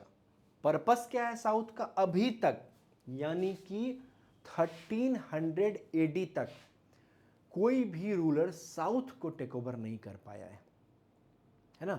चाहे जो इस्लामिक अटैक हुआ, गजनबी का, गौरी का, या ऐबक हो गया, इल्तुतमिश, बलबन, किसी के साउथ कंट्रोल में नहीं आया। तो और साउथ में क्या है, मसाले हैं, स्पाइसेस हैं। ये स्पाइसेस एंशिएंट से ही बेचे जा रहे हैं अरब्स को, और अरब इसको बेच रहे हैं यूरोपियंस को, और वहाँ से गोल्ड आ रहा है। टेम्पल्स हैं, मल्टीपल टेम्पल्स हैं। रेवेन्यू सिस्टम वहाँ का अपना लोकल रूलर था, तो वहाँ जो भी पैसे थे वो जो उस पीरियड में इकोनॉमिकल ग्रोथ हुआ वो वहीं रखे हुए हैं। तो कोई अनटच्ड मनी है वहाँ पे, राइट। तो पहली बार कोई नॉर्थ का किंग, चूंकि आप देखोगे तो मौर्यन डायनेस्टी के डिक्लाइन के बाद यानी बीसी की बात कर रहा हूँ। मौर्यन डायनेस्टी के डिक्लाइन के बाद साउथ में लोकल रूलर ही इमर्ज हुए और वो चलता रहा, चाहे सातवाहन हो, चालुक्य हो, या चोला डायनेस्टी हो, या पांड्या डायनेस्टी हो, या संगमेज हो, जो भी। तो ये वहीं के थे, वहीं पे रूल किए, वहीं मर गए, उनको रिप्लेस करके कोई नया बंदा आ गया। तो मनी यहाँ से कहीं नहीं गया, वहीं रखा हुआ है। इस बैकग्राउंड में अलाउद्दीन खिलजी ने साउथ पर मलिक काफूर के कंट्रोल में एक आर्मी भेजी। पर्पस क्या था? कोई इस्लामिक पर्पस नहीं है, ये सब फालतू बातें होंगी, क्योंकि अलाउद्दीन खिलजी बिल्कुल रूलर है, वो हिंदू है मुसलमान है, इससे कोई फर्क नहीं पड़ता है। उसका पर्पस है क्या? चूंकि जिस धर्म रिलीजन का रूलर है उस धर्म के प्रति थोड़ा सॉफ्ट कॉर्नर तो ऑब्वियस सी बात रहेगा ही, और अपोजिट रिलीजन को कुछ नहीं समझेगा, ये तो ऑब्वियस सी बात है। तो एक्सपेंशन है, इकोनॉमिकल लूट है, और इन्फ्लुएंस है कि हमको लोग समझे बहुत बड़े तोप है हम। और एडमिनिस्ट्रेटिव कंट्रोल जो है ये बिल्कुल नहीं चाह रहा है, क्योंकि दिल्ली से साउथ कंट्रोल करना बहुत मुश्किल काम हो जाएगा उस पीरियड में, है ना। एक आर्मी बनाई गई मलिक काफूर के कंट्रोल में, और इस आर्मी ने कमाल कर दिया। क्या? तो सबसे पहले कैंपेन हुआ कहाँ? यादव डायनेस्टी, चूंकि महाराष्ट्र मध्य प्रदेश से लगा हुआ एरिया है, तो यहाँ पे, और वो देवल रानी वाली कहानी है ना, तो वो जो कमला देवी थी वो प्रेशर बना रखी है कि मेरी बेटी ढूंढ के लाओ। तो उस कारण से भी अलाउद्दीन ने अटैक किया कि भाई हम ला देते हैं ढूंढ के। तो राय चंद्रदेव वो मिल भी गया था बाद में, है ना, उनकी उसकी जो बेटी थी वो मिल गई थी बाद में। इसमें यहाँ पे काकातीय वारंगल या जो यादव डायनेस्टी है उसी टेरिटरी में कहीं वो मिली थी। तो यहाँ पे राय चंद्रदेव जो है इनको डिफीट कर दिया गया, और ये दिल्ली की सुप्रीमेसी मानने को कंपलसरी कर दिया गया, और ये अलाउद्दीन से मैरिटल अलायंस में आ गए। अब अलाउद्दीन के पास इतना फुर्सत नहीं है कि वो आपकी बेटी से शादी करने जाए, है ना। ये भी एक पॉइंट था उस पीरियड में, मेडाइवल एज में एक बहुत बड़ा पॉइंट है कि रूलर के पास इतना टाइम नहीं है। आप जो देखते होगे कि इसके पास इतनी पत्नी है, उसके पास उतनी वाइफ है, तो उसके कारण ये नहीं है कि वो जा के मैनेज कर रहा है। राजपूतों में तो ये मान्यता थी कि राजपूत अपना तलवार या कटार भेज दे तो उसी को लड़का मान के आप शादी कर लो। ये भी बताया गया है किसमें? बाजीराव मस्तानी में। तो रणवीर सिंह की जो 2-3 मूवियाँ हैं बहुत अच्छी अच्छी है। तो एक ये पद्मावत, एक बाजीराव मस्तानी, वो भी मूवी बहुत प्यारी है। वो भी मुझे पढ़ाऊँगा बाजीराव तो बताऊँगा कैसे वो प्यारा है। तो ये वाला है। तो आपको क्या करना है? आपको अलाउद्दीन को दामाद बनाना है, जैसा भी दिखता हो कोई फ़र्क नहीं पड़ता है। आप अपनी बेटी लेके दिल्ली जाइए, है ना, क्योंकि आपको ये अलायंस बनाना है। अलाउद्दीन को अच्छा ऐसा नहीं कि शादी के बाद अलाउद्दीन आपके एकदम चरणों में गिर जाएगा, ससुर जी आ गए, कुछ नहीं। फुर्सत होगा तो आपकी बेटी से मिलेगा 2-4 महीने के बाद, है ना, मन होगा तो, नहीं तो फिर कोई उतना लोड नहीं है उसको। तो ये हो गया। सेकेंड कैंपेन कहाँ पे चला? काकातीय ऑफ वारंगल, है ना, 1303 में। यहाँ पे कहा जाता है कि वारंगल जो है, यानी कि आंध्र प्रदेश के लोगों ने ज़बरदस्त रेसिस्ट किया वो अलाउद्दीन को, रेसिस्टेंस अलाउद्दीन को देखने को मिला, है ना। और अलाउद्दीन मलिक काफूर को, और मलिक काफूर ने एकदम मैसिव अटैक किया और बहुत बड़ी संख्या में लोग मारे गए। आम लोगों का मर्डर बहुत अधिक हुआ, नरसंहार, जेनोसाइड हुआ यहाँ पे। और तब जाके प्रताप रुद्र सेकेंड जो है वो सरेंडर करता है और उस एरिया को लूट लिया जाता है। चूँकि मैं क्या कह रहा हूँ कि एडमिनिस्ट्रेटिव कंट्रोल नहीं, अलाउद्दीन ही वो शख्स है जिसने पहली बार देखा था क्या? कोहिनूर डायमंड को। अलाउद्दीन कोहिनूर को पहली बार लूट के लाया था यहाँ से, है ना।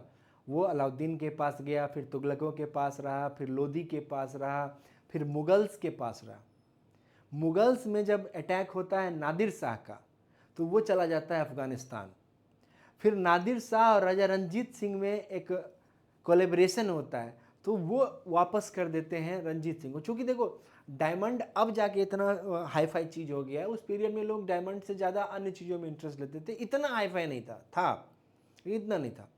तो वो रंजीत सिंह के पास आया, और जब ब्रिटिशर्स आए तो ब्रिटिशर्स के टाइम में वो रंजीत सिंह से, मतलब उनकी जो अगली पीढ़ी थी उनसे लेके वो ब्रिटेन गया, और ब्रिटेन में जाके जो एलिजाबेथ थी, है ना, उसके क्राउन में वो एस्टेब्लिश्ड किया गया, उसको पॉलिश करके चमका के। बार बार आप इंडिया में कभी कभी जो हाईली वो होते हैं देशभक्त टाइप के लोग होते हैं, वो कहते हैं कि हमको कोहिनूर वापस लाना है, राइट। तो ये कोहिनूर पहली बार मेन जो रूलर दिल्ली का रूलर है उसने जो सबसे पहले अचीव किया, that is Alauddin Khilji, right. तो ये है काकातीय के वारंगल में काकातीय ने बहुत काफ़ी स्ट्रगल किया, तब जाके यहाँ पे लूट हो सकी। कितना लूट हुआ ये मैंने यहाँ पे मेंशन किया है, नंबर ऑफ मनी, कि पूरे साउथ से अलाउद्दीन को कितना आया था, तो that is the small amount, 3,84,000 kg gold, 3,84,000 gold. Historian कहते हैं कि मोहम्मद गौरी और गजनवी ने जब सुना होगा कि अलाउद्दीन ने साउथ में क्या कर दिया है, तो वो अपनी कब्र से चीख पड़ा होगा कि काश मैं ये क्यों नहीं कर पाया।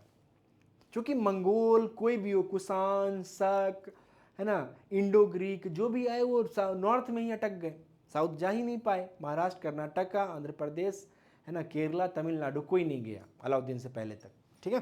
पहले इसको चारों वो कैंपेन चलवा देते हैं। अब यहाँ पे क्या हुआ कि मलिक काफूर जो है जाता है कहाँ, कर्नाटका, होयसल के खिलाफ। यहाँ वीर बल्लाल थर्ड थे, इसने बिना किसी बात सरेंडर कर दिया, बिना किसी झंझट के, और इस पूरे एरिया को लूटा गया, क्योंकि एडमिनिस्ट्रेटिव कंट्रोल तो चाहिए ही नहीं था, कोई मतलब नहीं है, राइट। तो इस एरिया को भी लूटा गया।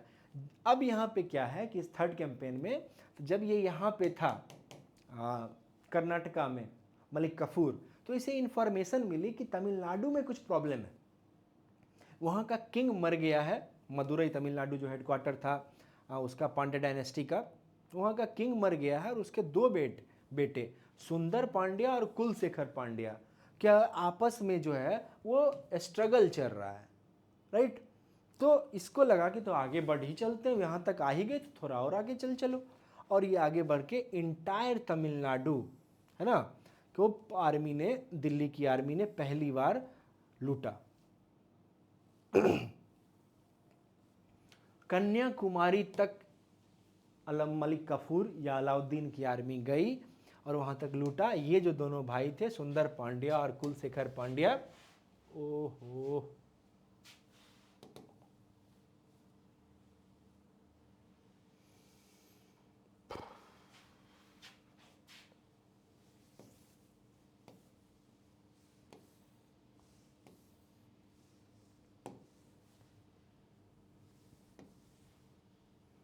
है ना। तो ये भाग के वो श्रीलंका चले गए, राइट। और श्रीलंका में ये जाके छिप गए। जब सेना वापस गई मलिक काफूर की, तो फिर ये वापस आते हैं। तो यही मैं बता रहा था कि 3,84,000 kg, 3,84,000 kg गोल्ड, और इसके रिस्पेक्ट में आप अपना सिल्वर सोच लो कि सिल्वर क्या होगा, है ना। काउंटलेस पर्ल्स, है ना, मल्टीपल जो पर्ल्स हैं वो भी कितने होंगे, काउंटलेस हैं, है ना। जब 3,84,000 जो है, 3,84,000 जब गोल्ड ही है, तो कम से कम 6-7 लाख केजी जो है, 6-7 लाख केजी जो है वो सिल्वर होगा। तो इतना रेवेन्यू अलाउद्दीन को लाके देता है मलिक काफूर, राइट। तो कंक्लूजन यही दिया गया कि this campaign were extremely successful both military and economically. इससे इन फ्यूचर क्या हुआ कि जो भी दिल्ली सल्तनत के किंग होते हैं,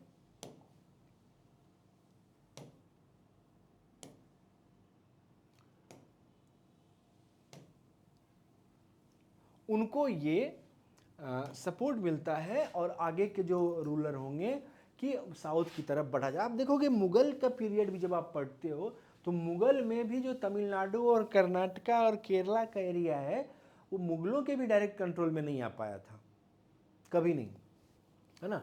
महाराष्ट्र से ही ट्रबल शुरू हो जाता है, और आप देखते हो कि मराठाओं का इमरजेंस होना, है ना, वो औरंगजेब को और फिर मुगल डायनेस्टी को ही डिस्ट्रॉय कर देते हैं मराठे। तो that is the south, the power of south, है ना। तो वहाँ पे चूँकि बहुत अधिक परेशानी है, एक तो प्लेटू है वो, है ना, और दूसरा क्या है कि रिवर सिस्टम वहाँ का बहुत अजीब है, और ये एक तरफ वेस्टर्न घाट है, दूसरी तरफ ईस्टर्न घाट है, पश्चिमी घाट और पूर्वी घाट, राइट। तो एक्सट्रीम क्लाइमेट है, तो बहुत परेशानी है वहाँ पे कंट्रोल करना, वहाँ का लोकल रूलर ही वहाँ पे कंट्रोल कर सकता है। तो ये अलाउद्दीन की एक उपलब्धि रही दक्षिण पर अटैक को, साउथ अटैक को लेके। मलिक काफूर को बाद में अलाउद्दीन ने डिप्टी सुल्तान बना दिया था, राइट। और बाद में मलिक काफूर ही गड़बड़ करता है और अलाउद्दीन के लिए परेशानी पैदा करता है। तो बार बार मैं ये कह रहा हूँ कि द थ्योरी ऑफ पावर कहता है कि कोई भी आपके लिए काम करता है बंदा, तो वो आपके लिए काम कर रहा है, उसका एहसान नहीं हो सकता है, उसकी ड्यूटी है कि अगर आपने उसको पेमेंट कर रखा है, वो आपका स्लेव है, या स्लेव अब नहीं होते तब की मैं बात कर रहा हूँ, है ना। तो ज़्यादा पावर उसको दे दोगे तो फिर कल आपको ही डिस्टर्बेंस पैदा कर देगा। यही मलिक काफूर करता है। अलाउद्दीन खिलजी के जिंदा रहते, अलाउद्दीन लास्ट में बीमार पड़ गया था, मलिक काफूर उसके पूरे फैमिली मेम्बर्स को पकड़ पकड़ के मार देता है, उसके बेटों का आँख निकाल लेता है और अलाउद्दीन के बिहाफ पर खुद रूल करने की कोशिश करने लगता है। और अलाउद्दीन इसके बाद डेथ हो जाती है। अलाउद्दीन के डेथ के 40 डेज के अंदर ही मलिक काफूर की डेथ हो जाती है। तो थ्योरी इज़ द कि आप पैरासाइट हैं, तो आप जिसके पैरासाइट हैं ना उसका जिंदा रहना जरूरी है, क्योंकि वो गया तो आप गए ना। तो मलिक काफूर निपट जाता है। अब आते हैं मंगोल अटैक पे। मंगोल अटैक के बारे में मैंने आपको बता ही दिया कि जलाल के टाइम में मंगोलों का अटैक चल रहा था। जलाल ने मंगोलों को मंगोलपुरा में सेटल कर दिया, एक एग्रीमेंट कर लिया था, पैसे वैसे दिए थे। ये जो है स्पाई का काम कर रहे हैं अपने मंगोल ब्रदर्स और आर्मी के लिए। तो मंगोलपुरा से इन्फॉर्मेशन भेज रहे हैं आर्मी को, मंगोल आर्मी को, कब अटैक करना है। और इस कारण से अलाउद्दीन के टाइम में लगभग 20 टाइम्स मंगोल अटैक होते हैं 20 ईयर्स के पीरियड में, या 16 टाइम्स होते हैं, जितने भी है, लेकिन बहुत ज़्यादा है। तो अलाउद्दीन खिलजी के रीजन में क्या हुआ, मंगोल अटैक बहुत ज़्यादा हो रहा है, ये मैंने आपको बता ही दिया। 1241 से ही मंगोल अटैक हो रहा है, कहाँ पे, दिल्ली सल्तनत में। तैमूर खां का अटैक हुआ था बहराम शाह के पीरियड में,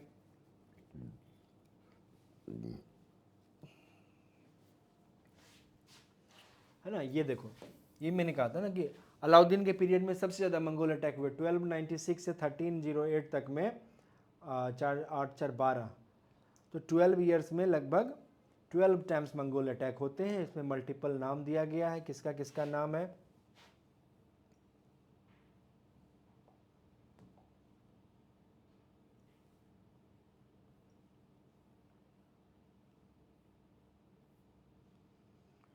नहीं होगा ऐसे, ओके। किसका किसका नाम दिया गया है, तो इसमें कहा गया है क्या, कादिर खां का अटैक हुआ, सालदी बेग का हुआ, कुतलुक ख्वाजा का हुआ, तारदी बेग का, अली बेग का, इकबाल का, है ना। ये मल्टीपल जो मंगोल अटैकर्स हैं उसके लीडर का नाम है, जो अलग अलग टाइम पे लीड किए हैं उसको। इसमें से कहा गया कि सबसे इंपॉर्टेंट अटैक जो था 1299 में कुतलुक ख्वाजा का अटैक था।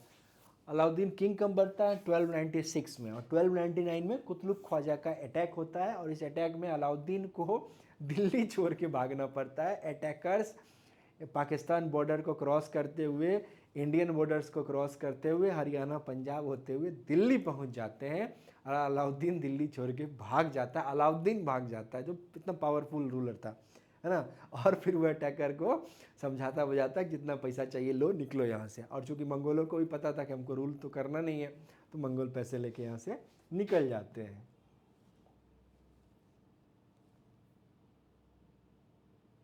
राइट, चलिए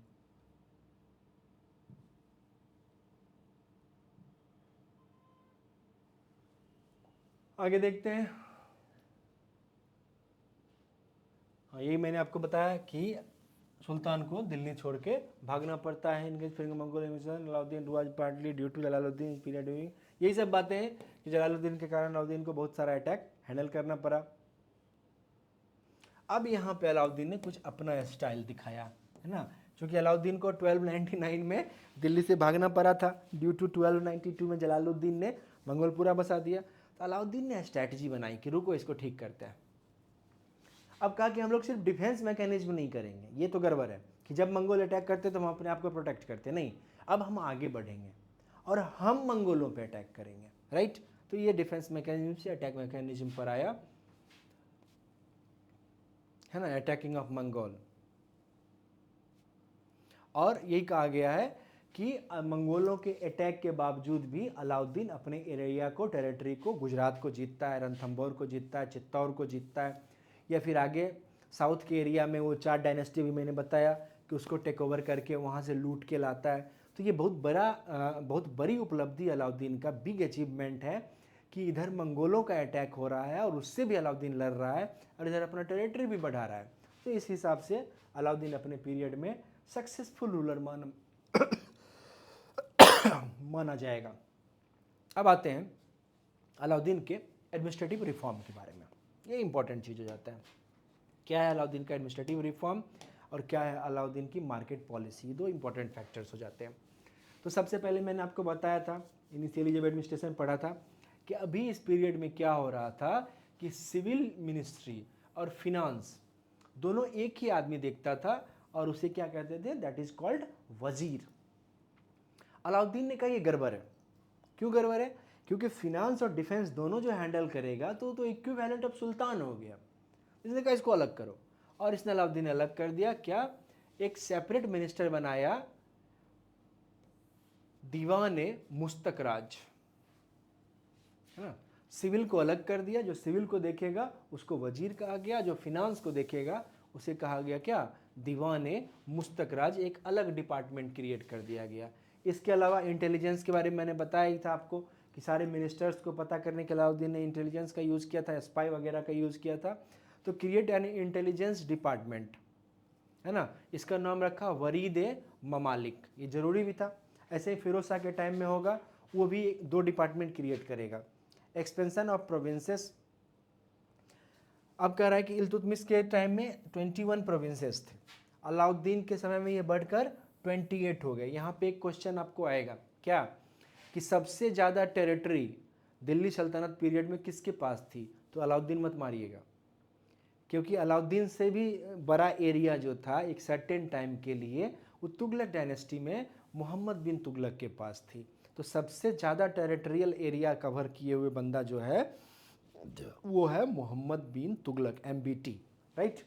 तो अभी प्रोविंस की बात करते हैं तो 28 प्रोविंस हो गया।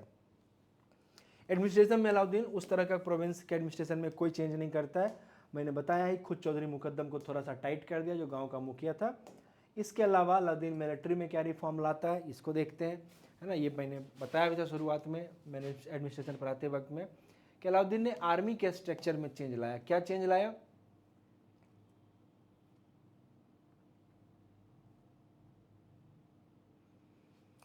हाँ, हस्म मुख्तब। तो इसने पहले क्या था कि एक सेंट्रल आर्मी है, एक जो है प्रोविंस की आर्मी है। इसने कहा कि नहीं, यूनियन की एक अपनी आर्मी स्टैंडिंग होगी और वो हमेशा रहेगी, मतलब परमानेंट आर्मी बनाया और उसके लिए अलग डिपार्टमेंट बना दिया। इसके अलावा regular inspection military supervision introduce किया। ये सिस्टम मैंने बताया था, दाग, चेहरा, हुलिया, तजकीरा, ये सारी चीज़ें मैंने वो बताया था इक्ता पढ़ाते वक्त में कि एक को कहा गया कि 2000 कांस्टेबल मेंटेन, तुम सोल्जर मेंटेन करो। इसको कहा गया 3000 सोल्जर मेंटेन करो। ये जो है ये भी कुछ कम करता है, ये 2000 करता है, ये 1000 करता है। अब जब इसको ज़रूरत होती है तो ये अपनी आर्मी भेज देता है यहाँ पहचान कराने को लाइन में खड़ा करके, और इसको जब ज़रूरत होती है तो ये भेज देता है। तो ये गड़बड़ था। तो इसने कहा कि नहीं, दाग सिस्टम लाओ। जो हॉर्स है, हॉर्स पे जो इक्ता का इंचार्ज होगा उसके नाम का दाग लगाया जाएगा। उसको आग को गर्म करके, आयरन को, लोहे को, और उसमें सटा के उसको पूरा दाग बना दिया जाएगा और हॉर्स को मार्क कर दिया जाएगा। इसके अलावा क्या किया जाएगा? तजकीरा। तजकीरा क्या होता है? आइडेंटिफिकेशन ऑफ हॉर्स राइडर, है ना। उस हॉर्स पे जो सोल्जर बैठेगा, है ना, उसके लिए ये आइडेंटिफिकेशन होगा कि एक लेदर का लेटर होगा, उसमें उसके बारे में लिखा होगा डिटेल में कि कितना, इसका हाइट कितना है, किस रंग का दिखता है ना, घोड़े का कौन सा कलर है, जो इसको हॉर्स दिया गया है उस घोड़े का क्या कलर है ना, और ये बंदा जो है इसको बर्थ मार्क्स कहाँ कहाँ पे हैं, ये सारा सिस्टम होगा ताकि ये फ्रॉड ना हो सके। इससे आर्मी में एफिशिएंसी बढ़ गई। इसके अलावा इसने ढेर सारे मिलिट्री टेक्नोलॉजी को इमर्ज किया, है ना, जो मैंने बताया था आपको, जैसे कि सेंड वाल बनाना। सेंडवाल बनाने से क्या होता है कि सामने वाला जो अटैक कर रहा है तीर या भाले से वो अटक जाता था। बड़ा वाला गुलेल बनवाया, है ना, जो मिसाइल की तरह उसमें आग लगा के, है ना, उसमें ऑयल लगा के आग लगा, जो मूवी वगैरह में आपने देखा होगा गेम ऑफ थ्रोन्स वगैरह में। तो कुस्किंजर हो गया, जीन और रकाब हो गया, है ना, मंजनीक हो गया। तो तमाम तरह के मिसाइल अटैक्स के टेक्नोलॉजी है, छोटा जो बेसिक है। ऐसा नहीं कि मॉडर्न ईरा का पीरियड है, बड़ा वाला गुलेल बना दिया, ये भी एक नया चीज़ है। आप समझिए कि अकबर के टाइम में अकबर ने एक ऐसा गन बनवाया था जिसमें 7 अलग अलग वो होते थे, उसकी जो नलियाँ होती है, एक ट्रिगर दबाओगे तो 7 फायर होंगे, 7 राउंड्स फायर हो जाएंगे। तो उस पीरियड का था। तो सब उस पीरियड में, मेडाइवल पीरियड में इसी तरह का मैटर आता है। तो मिलिट्री रिफॉर्म में यह कुछ हिस्सा आ गया। इसके अलावा इसने लैंड रिफॉर्म में, अब देखो यहाँ पे ना अलाउद्दीन खिलजी की बहुत आलोचना होती है। अलाउद्दीन खिलजी का क्या क्रिटिसिज्म होता है कि अलाउद्दीन जो है ना, ये 1/2 यानी कि जितना प्रोडक्शन आपको होगा उसका 50% ये ले लेता था रेवेन्यू में, क्योंकि इसके पास 3 आर्मी थी। जहाँ पे एक सोल्जर से काम चल सकता था, वहाँ पे अलाउद्दीन ने 3 सोल्जर्स रखे थे। एक मंगोलों से लड़ने के लिए, एक अलाउद्दीन के पास सिक्योरिटी में रहेगा, एक साउथ की तरफ गया। तो इसको बहुत अधिक मात्रा में पैसे चाहिए थे, रेवेन्यू चाहिए था सिस्टम को चलाने के लिए। इसलिए अलाउद्दीन टेरिटोरियल गेन जितना भी करे, अलाउद्दीन जितना भी पावरफुल रूलर हो, लेकिन ये पब्लिक वेलफेयर में कुछ भी नहीं करेगा, और ये पब्लिक के लिए अच्छा तो कतई नहीं है ना। इसीलिए देखते होंगे कि इसको इंडिया में हम लोग जो है अलाउद्दीन को उतना ग्लोरीफाई नहीं करते हैं जितना अकबर को करते हैं। कारण कि पब्लिक वेलफेयर में उसने काम किया, इसने बिल्कुल नहीं किया। ये किंग है तो किंग है, बस किंगशिप संभाला और बस इतना ही काम किया कि मंगोलों को घुसने नहीं देंगे, तुम सबको ज़बरदस्ती तुमसे रेवेन्यू कलेक्ट करेंगे जैसे मर्जी होगा, और हम अपना टेरिटरी बढ़ाएंगे। तो दैट इज़ द अलाउद्दीन। अब इसमें क्या होता है, और ये जो रेवेन्यू कलेक्शन है इसमें और एफिशिएंट वे क्या हो, इसके लिए इसने काम किया था। इसका टोटल पर्पस ये था कि मेरा जो किंगशिप है वो बेहतर चलना चाहिए। इंक्रीज एग्रीकल्चर टैक्स कितना, 50%। टोटल रेवेन्यू का, टोटल जो प्रोडक्शन है उसका 50% आपको देना पड़ेगा। This was the highest in the Delhi सल्तनत एरा। इतना कोई नहीं लेता था, अलाउद्दीन थोड़ा सा इस मामले में बहुत जाहिल आदमी था। Tax on house and postures, इसने 2 टैक्स लगाया, एक का नाम रखा घर ही, एक का नाम रखा चरही, है ना। हाउस टैक्स, कि आपका अगर घर है तो आपको टैक्स देना पड़ेगा, राइट, जितना भी कम ही हो, लेकिन हजारों लाखों करोड़ों में घर होंगे, है ना। और आप एक जो है पॉस्चरल लैंड होगा जहाँ आप गाय भैंस चराएंगे, तो उसका आपको टैक्स देना पड़ेगा।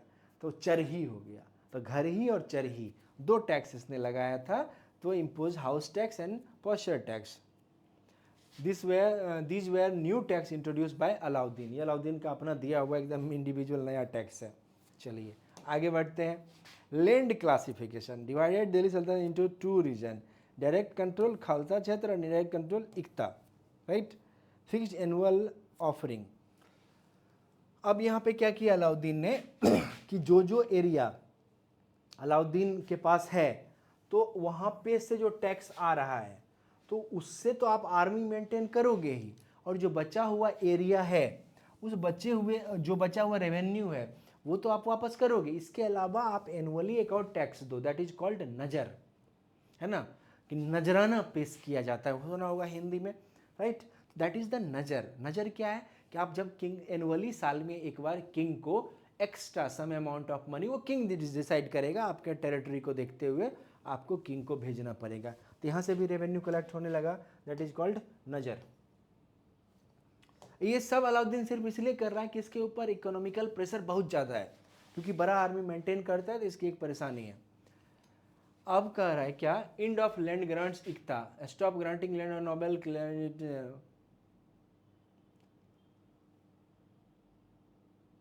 है ना, वो इक्ता वाला पूरा कहानी जो मैंने बताया था कि खालसा एरिया में आप नहीं दे सकते, और नए लोगों को इक्ता देना बंद कर दिया गया, उसको कंट्रोल करने लगा।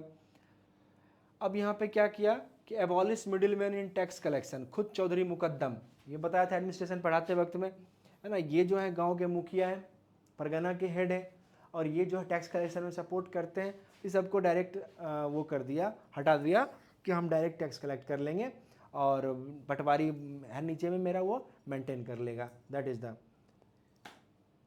और अलाउद्दीन क्या करेगा कि टैक्सेशन सिस्टम को ज़्यादा स्ट्रॉन्ग बनाने के लिए, चूंकि उसको रेवेन्यू जितना मैक्सिमम से मैक्सिमम चाहिए, तो इसने new revenue assessment system that is called masahat. अभी तक क्या हो रहा था अलाउद्दीन से पहले तक कि आपके पास जो एरिया है उस एरिया में अप्रॉक्स कितना फसल होगा इसका अनुमान लगा के आपको कह दिया जाता था और आप उतना टैक्स दे दो। इसने कहा नहीं नहीं, ऐसे नहीं होगा, मैं पूरा मेजर करूंगा, है ना। Land revenue analysis based on land measurement, मैं पूरा मेजर करूंगा। और कैसे करूंगा, तो बिस्वा और बीघा, ये लैंड मेजरमेंट का इक्विपमेंट, जैसे अभी मीटर होता है, फिट होता है ना, स्क्वायर किलोमीटर होता है, स्क्वायर मीटर होता है, उसी तरह से इसने दिया था बिस्वा और बीघा, है ना। तो मैं मेजर करूंगा कि आपके पास टोटल लैंड कितना है और फिर उसके बाद आगे आप पर टैक्स लगाया जाएगा। इसको जितना भी एग्रीकल्चर ओरिएंटेड जो भी टैक्स है उसको जितना साइंटिफिक बनाइएगा उतना बेहतर होगा पब्लिक वेलफेयर में। अकबर ने इसे बहुत साइंटिफिक बनाया था, हालांकि मोनार्कियल पीरियड है, लेकिन उसने लैंड को अलग अलग टाइप में डिवाइड किया। कुछ लैंड ऐसे होते हैं जो बहुत फर्टिल होते हैं, कुछ कम फर्टिल होते हैं, कुछ बिल्कुल फर्टिल नहीं होते हैं। फिर क्रॉप्स को डिवाइड किया, कुछ रेगुलर क्रॉप्स हैं, कुछ जो है वो कॉमर्शियल क्रॉप्स होते हैं, कुछ स्पाइसेस होते हैं। तो इन ऐसे कर करके उसने तब जाके रेवेन्यू सिस्टम डेवलप किया, तो इस कारण से पब्लिक को थोड़ा रिलैक्स मिला। अभी कैसे जीएसटी में मैटर हो गया कि कफन पे जो है, जो मरने के बाद कफन उड़ाया जाता है, तो कफन पे जीएसटी 18% बाय 20% था, राइट। और जो गोल्ड है उस पर जीएसटी कम था। तो क्लॉथ्स पे जीएसटी ज़्यादा और गोल्ड पे जीएसटी कम, ये क्या कर रहे हो आप। तो टैक्सेशन बहुत कॉम्प्लिकेटेड चीज़ होती है, इसीलिए देखोगे सीए वगैरह का हमेशा डिमांड रहता है, जो बड़े बड़े कंपनीज होती है उसके लिए। तो ये बहुत मुश्किल काम, उसको बहुत क्लासीफाई करना पड़ता है। नेक्स्ट है मार्केट रिफॉर्म। अलाउद्दीन खिलजी का क्या मार्केट रिफॉर्म हो गया। अब मार्केट रिफॉर्म क्या, ये समझिए। अलाउद्दीन ने 3 आर्मी मेंटेन कर रखी है। प्रॉब्लम ये हो गया कि एक सर्टेन टाइम के बाद आर्मी को सैलरी ज़्यादा चाहिए, क्योंकि महंगाई बढ़ जाती है। एवरेज महंगाई का जो ग्रोथ रेट है वो 6% होता है। 6% क्या होता है कि जो सामान आपने इस साल 2025 में 100 में खरीदा था, वो नेक्स्ट ईयर 106 में मिलेगा, नेक्स्ट ईयर 112 में मिलेगा, नेक्स्ट ईयर 118 में मिलेगा, नेक्स्ट ईयर 124 में मिलेगा, नेक्स्ट ईयर 130 में मिलेगा। इसको कहते हैं 6% का इन्फ्लेशन, राइट। ये एवरेज अभी भी इंडिया में होता है 6%।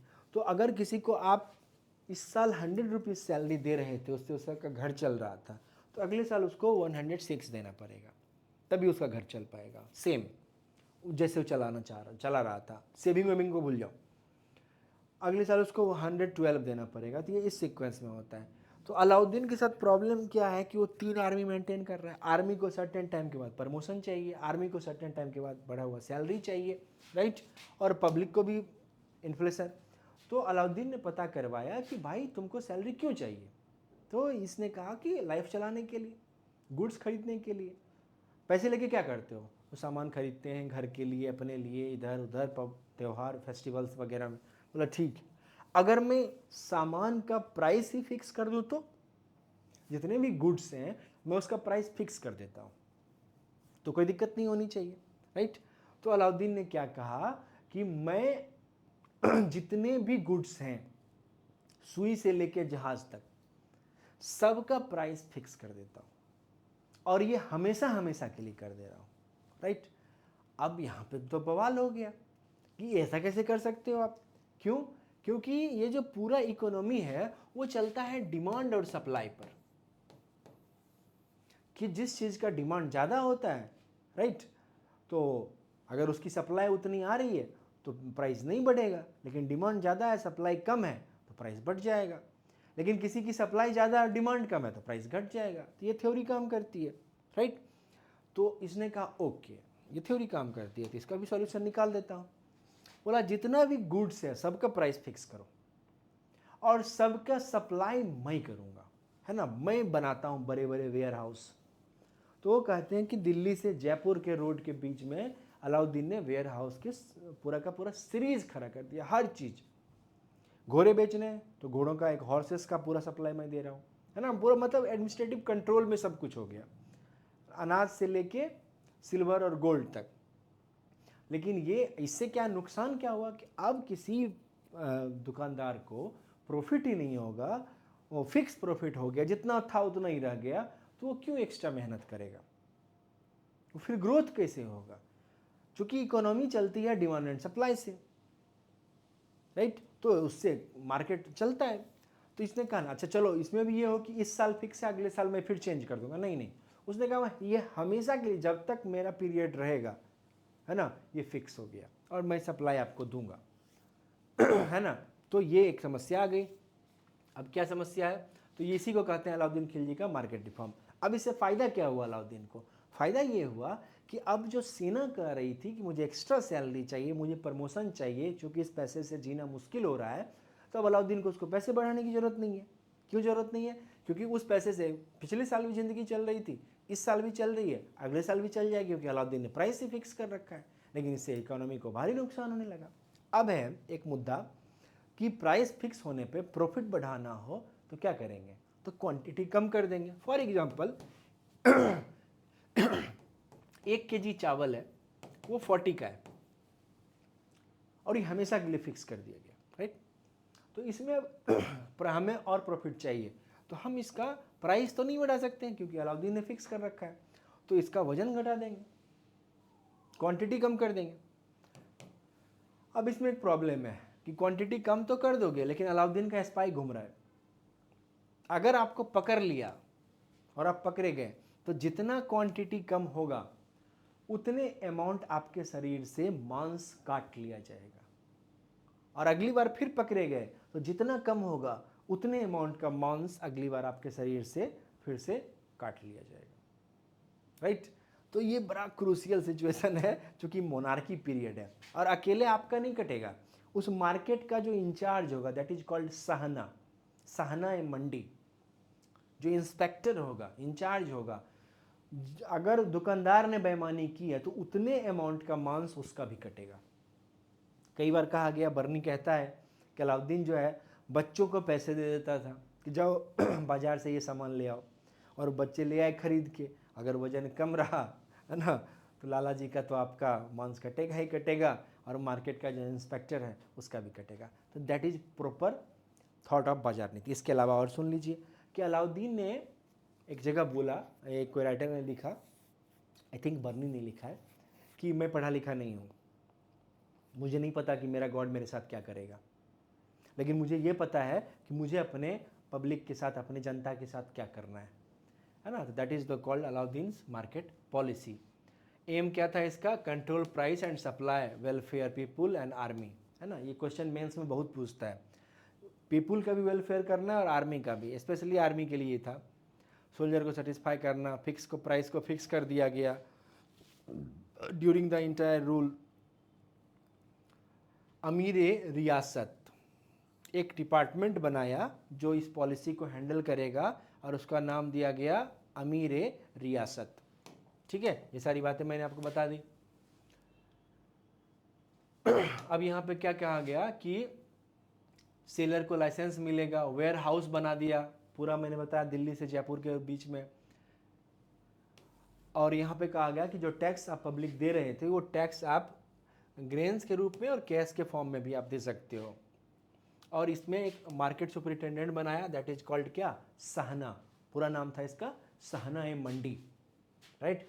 Every market had an official Shahna enforce price control, spies appoint prevent cheating, strict punishment if sellers overcharge both the seller and Shahna were punish even children were use to cattle fund, है ना। ये सारी बातें जो मैंने आपको बताई थी, तो इसी को कहते हैं अलाउद्दीन खिलजी की मार्केट पॉलिसी। तो अलाउद्दीन खिलजी ने एडमिनिस्ट्रेटिव रिफॉर्म में लैंड रिफॉर्म किया, नए बहुत सारे डिपार्टमेंट बनाए, मार्केट पॉलिसी को दिया, है ना। ये बिल्कुल उस तरह से जैसे आर्मी में अभी होता है ना कैंटीन सिस्टम, तो ये पूरे के पूरे मार्केट को, पूरे कंट्री को ही कैंटीन बना दिया कि मैं फिक्स करता हूँ इसको। अब ऑब्वियस सी बात है कि अगर आप ऐसा करोगे तो उसका ड्रॉबैक तो होगा ही, समस्याएं तो पैदा होगी।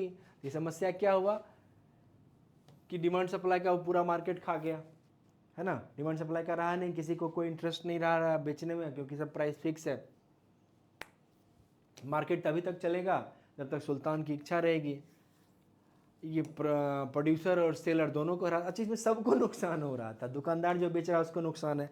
मान लो कोई एक बंदा है जो मिट्टी का बर्तन बनाता है, वो 20 रुपये में घड़ा बेचता है, आज भी 20 में बेचे, 10 साल के बाद भी 20 में बेचे, तो उसके जीवन में क्या चेंज आएगा? वो चाहेगा ना कि आज 10-20 का कल 22 हो जाए, 25 हो जाए, 30 हो जाए, राइट, ताकि ग्रोथ दिखे।